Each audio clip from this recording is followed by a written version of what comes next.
The following problem will be solved analytically and with SolidWorks Simulation using both 1D beam element and 3D tetrahedral element. We will then compare the results and discuss the differences between them. So the construction consists of two cylindrical parts in series, and they are subjected to a load of 10 kilonewtons. And they have different cross-sectional area and different stiffnesses, an aluminium part and a steel part. So we are going to do a free body diagram, and the forces are equal, but we have different stresses, different strains, and hence different elongation for each part. But since they are in series, you can just do a superposition. You can just sum them up, and the elongation for aluminium part plus the elongation for steel part, we get the total elongation of 0.01989 millimeters. So let's do this in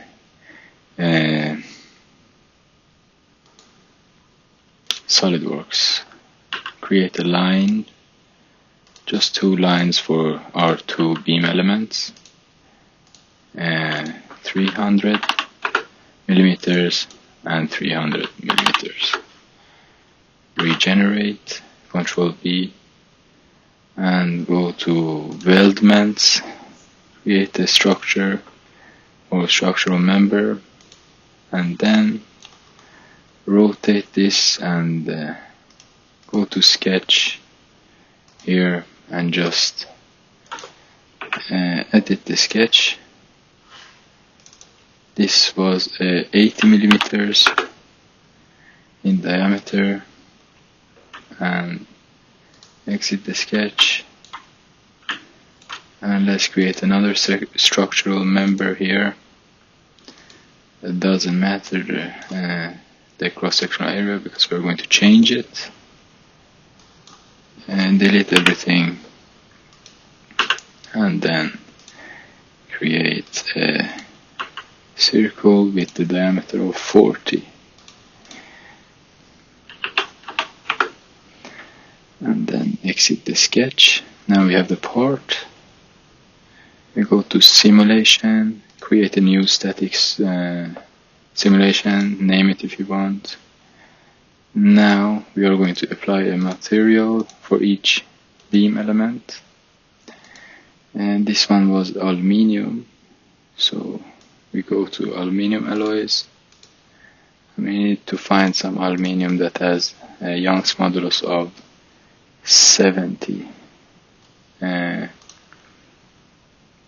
70 megapascal. Remember 50, 52, H, 32. Apply, close, and this part, apply a material for this one. Alloy steel is fine because 210 gigapascal is the Young's modulus. And we need to fix this end here, because when you fix this, the reaction force is 10 kilonewtons as well. So force, apply a force on the joint here, and then we need to have a reference plane. Let's choose this plane because it's easy to apply a load normal to this plane.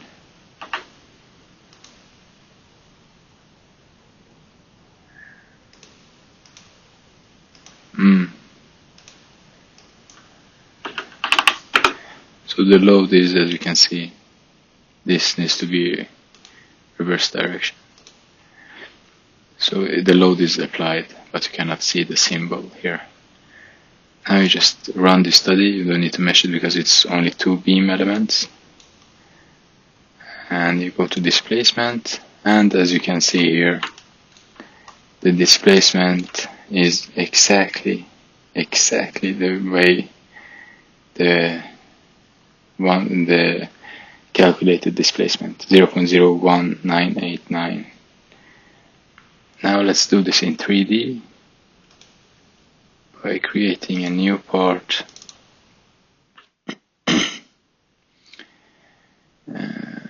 Let's just do a sketch.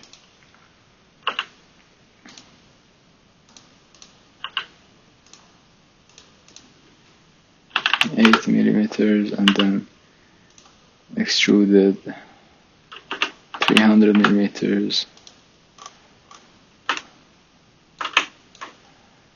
Now we just extrude one more time.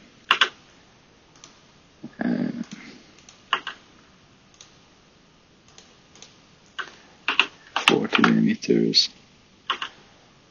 Now remember, when you extrude this, you need to untick this merge results because there are going to be two bodies. Because we are going to apply different materials to each of them. Go to create a new study, static. Go to materials, and as you can see, this aluminium part. Scroll down, aluminium alloys. It was like this one.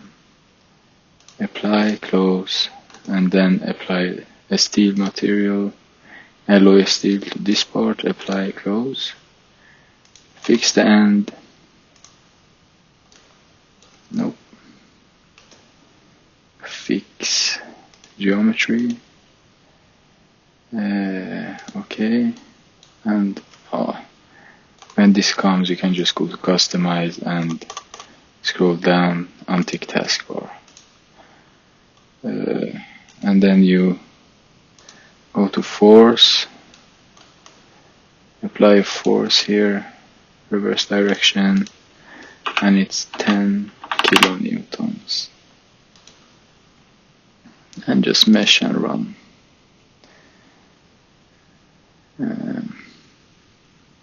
This should give us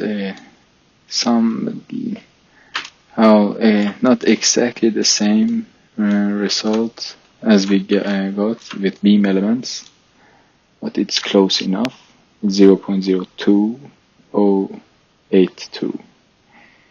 So why do we have different results?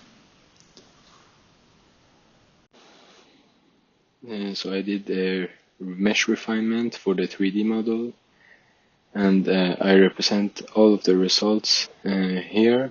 As you can see, the difference between the model, the 1D beam element and 3D TET element model is about 5%. The beam and the analytical result are the same because they have the same idealized assumption. But the 3D model, however, captures local effects such as stress concentrations and geometric transitions, making it more realistic. Because in practice, the loads are rarely perfectly axial, and components are not manufactured perfectly uniform either. So therefore the 3D model often provide a more realistic representation. Yeah, this was the video. Like and subscribe if you like the video. Thank you.